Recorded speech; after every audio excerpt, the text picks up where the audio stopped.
Au nom du Père et du Fils et du Saint-Esprit, un seul Dieu. Amen.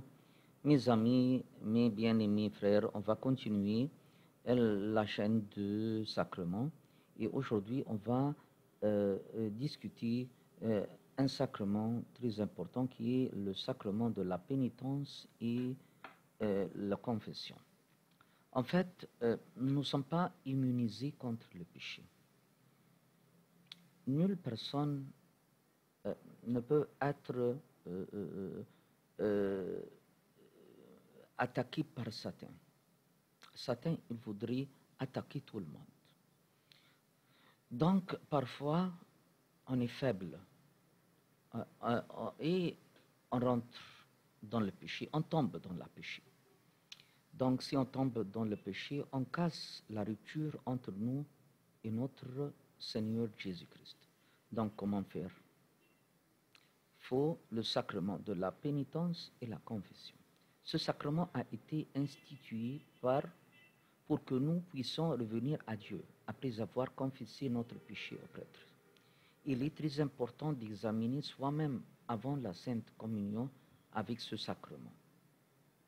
Que chacun, dans le Corinthiens, la première épître de Corinthiens, chapitre 11, 28 et 29, il dit que chacun donc s'éprouve soi-même, et ainsi qu'il mange de ce pain, et qu'il boive de cette coupe. Car celui qui en mange et qui en boit indignement mange et boit sa condamnation, ne distinguant point le corps du Seigneur. Dans Matthieu 16, 19, notre Seigneur Jésus-Christ, il a dit à Saint-Pierre, il lui dit, « Et je te donnerai les clés du royaume des cieux. Et tout ce que tu auras lié sur la terre sera lié dans les cieux. Et tout ce que tu auras délié sur la terre sera délié dans les cieux. » Donc voilà, notre Sauveur, il a donné le pouvoir pour ses disciples, pour absoluer le péché, pour délier le péché. À Matthieu 18, 18, aussi il dit, notre Seigneur, en vérité je vous dis, que tout ce que vous aurez lié sur la terre sera lié dans le ciel. Et tout ce que vous aurez délié sur la terre sera délié dans le ciel. Une autre fois, on dit que si quelqu'un nous demande d'où vous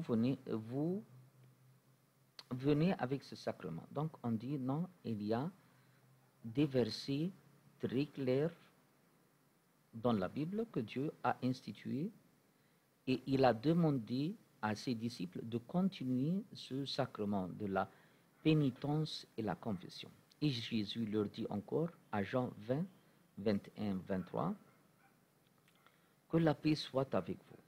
Comme mon Père m'a envoyé, ainsi je vous envoie. Et quand il eut dit cela, il souffla sur eux et leur dit, recevez le Saint-Esprit. À quiconque vous pardonnerez les péchés, ils seront pardonnés. Et à quiconque vous les retiendrez, ils seront retenus. Pourquoi confesser? Il y a des gens qui disent, mais le prêtre, c'est humain, c'est un être humain, c'est de la même nature. Pourquoi je confesse pour un prêtre? Pourquoi je dis mes péchés contre lui? En fait, pourquoi confesser? Pour obtenir l'absolution. C'est simplement, on a des choses sur le dos, on a des fardeaux sur le dos, on a des problèmes sur le dos. Je ne sens pas confort si je ne confesse pas devant le prêtre. Donc, tout d'abord, pour obtenir l'absolution, pour que quelqu'un me dise, non, tes péchés sont effacés par le sang du Christ. Deuxièmement, pour obtenir des conseils spirituels pour vaincre le péché. Le prêtre, il a des expériences spirituelles. Et ici, le commandement de la Bible.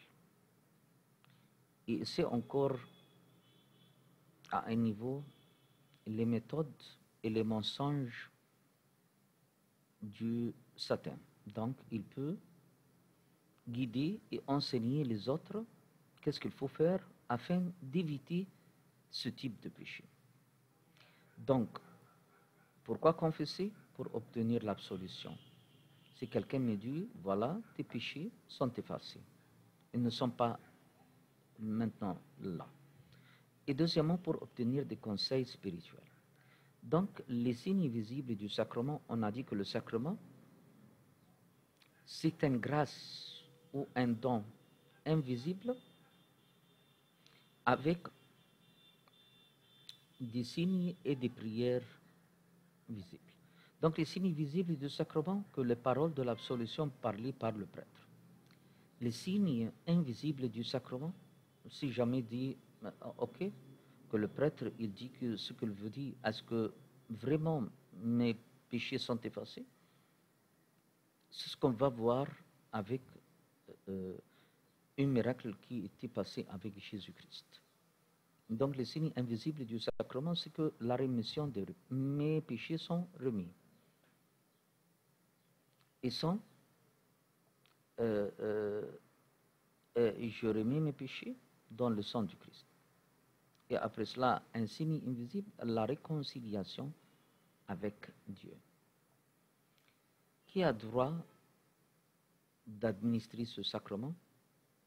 Premièrement, les apôtres, c'était dans le temps les apôtres, puis transféré à leurs successeurs, les évêques, puis les prêtres. Les prêtres, les évêques ont l'autorité ou le droit pour administrer ce sacrement. Bénéfice du sacrement de la pénitence et de la confession alors que le pécheur peut reconnaître à quel point son péché est grave. Chaque fois, mes amis, je fais le péché, c'est que je mets un clou dans les mains de Jésus-Christ ou une épine sur sa tête. C'est clair. C'est une rupture, le péché, le salaire de péché est la mort. C'est clair que avec le péché, il y a une rupture avec moi et mon Créateur, mon Seigneur. Donc, bénéfice du sacrement, je sais comment le péché est grave. Deuxièmement, pour servir comme un remède pour l'âme. L'âme, vraiment, n'est pas en paix. Si le méchant, si le pécheur, il fait tous les péchés du monde, il n'est pas en paix. Ce n'est pas le péché qui donne la paix, c'est Dieu qui donne la paix. Un autre bénéfice du sacrement, afin que le péché soit réprimandé devant tout, que les autres aussi peuvent craindre et voir quel est le salaire du péché, et pour prendre l'absolution. Donc, pour mémoriser, si quelqu'un me demande d'où vous avez vu ce sacrement, donc on dit à Jean 20, 22 et 23. Et Jésus leur dit encore, il souffla dans le visage de ses apôtres simplement, non pas pour tout le monde. Que la paix soit avec vous, comme mon Père m'a envoyé, ainsi je vous envoie. Et quand il eut dit cela, il souffla sur eux et leur dit, recevez le Saint-Esprit. Donc les prêtres, ils ont le Saint-Esprit nécessaire pour pouvoir avoir cette autorité et ce pouvoir. Ce n'est pas à tout le monde qui est donné d'administrer ou de faire le sacrement de la pénitence et de repentance. À quiconque vous pardonnerez les péchés, ils seront pardonnés, et à quiconque vous le retiendrez, ils seront retenus. Dans l'acte des apôtres, acte 19, versets 18, 19 et 20, et ils disent, plusieurs de ceux qui avaient cru, venez confesser et déclarer. Voilà, ceux qui ont cru, les païens, qui ont cru en Jésus-Christ dans le temps des apôtres, ils venaient confesser et déclarer ce qu'ils avaient fait. Et un certain nombre de ceux qui avaient exercé les arts magiques, ayant apporté leurs livres, les brûlèrent devant tout le monde, en estimant la valeur à 50 000 pièces d'argent. C'est ainsi que la parole du Seigneur croissait et en puissance et en force. Voilà. Donc, ceux qui ont cru, ils venaient confesser et déclarer. Ce n'est pas simplement, oui, il est nécessaire de croire, mais aussi il faut confesser et déclarer. À la première épître de Saint Jean, chapitre 1, versets 8 et 9, il dit tout cela. Je dis une autre fois, il faut mémoriser ce type de verset pour que si quelqu'un nous demande d'où vous avez fait ce sacrement, on dit comment. Si nous disons que nous n'avons pas de péché, nous nous séduisons nous-mêmes. Et la vérité n'est point en nous.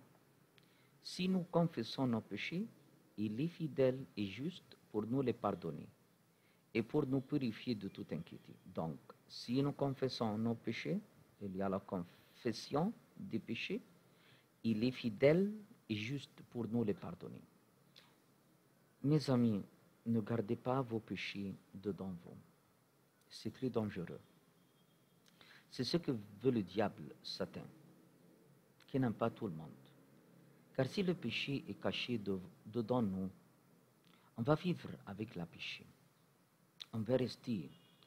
Soit on va être séduit par le péché et on va, je dirais, vivre avec cette idée, ou soit on va avoir quelque chose dedans nous. Ok, je ne peux pas retourner une autre fois avec Dieu, je ne peux pas réconcilier avec Dieu, c'est très grave ce que je vais faire. Est-ce que vraiment Dieu peut me pardonner pour tous mes péchés? Donc, c'est le joug du diable, si je cache mes péchés. Donc, il faut parler au prêtre. Donc, tout d'abord, il y a des gens qui disent, non, je parle directement avec Dieu, mais le prêtre est un homme de Dieu qui a le Saint-Esprit du sacrement de sacerdoce, comme on a dit. Donc, si je garde mes péchés, soit je vais vivre avec le péché, je vais être heureux avec les idées qui viennent en ma tête, je veux continuer, soit ce que je dirais, non, je ne peux pas réconcilier avec Dieu. Je vais rester comme cela. Je ne peux pas faire. Donc, et le diable, il aime tout ça. Donc, il faut confesser.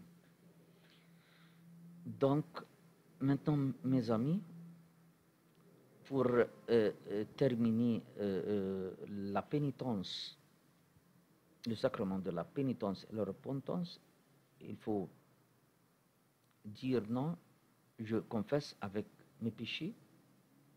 Et la chose, la deuxième, la plus importante, je dis non, je ne veux pas retourner à ce péché. C'est ça qu'on dit la pénitence. Mais ce n'est pas à chaque fois je répète les péchés une fois à un autre. Non. Je dis il faut s'arrêter complètement. Je ne veux pas retourner à ce péché une autre fois. Gloire au Père, au Fils et au Saint-Esprit, un seul Dieu, éternellement. Amen.